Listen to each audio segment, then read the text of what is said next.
Oh, absolutely. I'm so well started by you. And in fact, I do think that as we go from 3.7, 3.8, 5 trillion, 10 trillion, I always say this, and whenever I get a chance to the younger generation, they never take your growth for granted.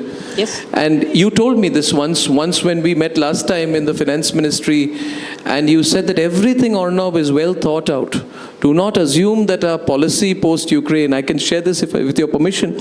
I was having a little informal conversation with the finance minister, and she told me that everything of our country's position on economic issues during and after the start of the Ukraine crisis was very, very well thought out.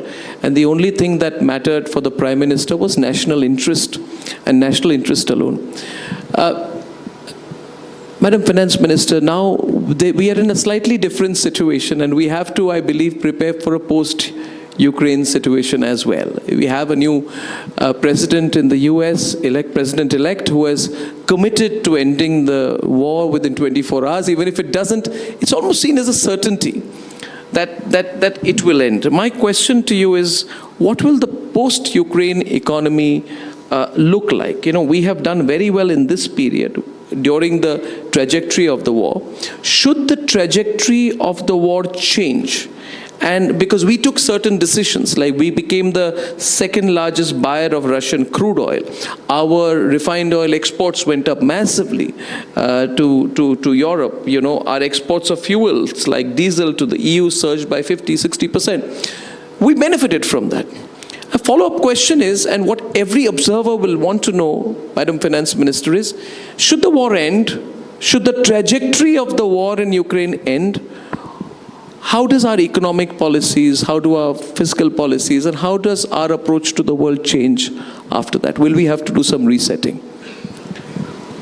See, I think it is not just the Ukraine war, even very many other developments which happen and which keep happening make us continuously be dynamic in our decision making and keep resetting. Yes. So it's not as if we are waiting for that one day when peace is going to come on Ukraine, and therefore we are going to change and reset ourselves. Reset happens like in many small steps continuously, and it's an ongoing thing.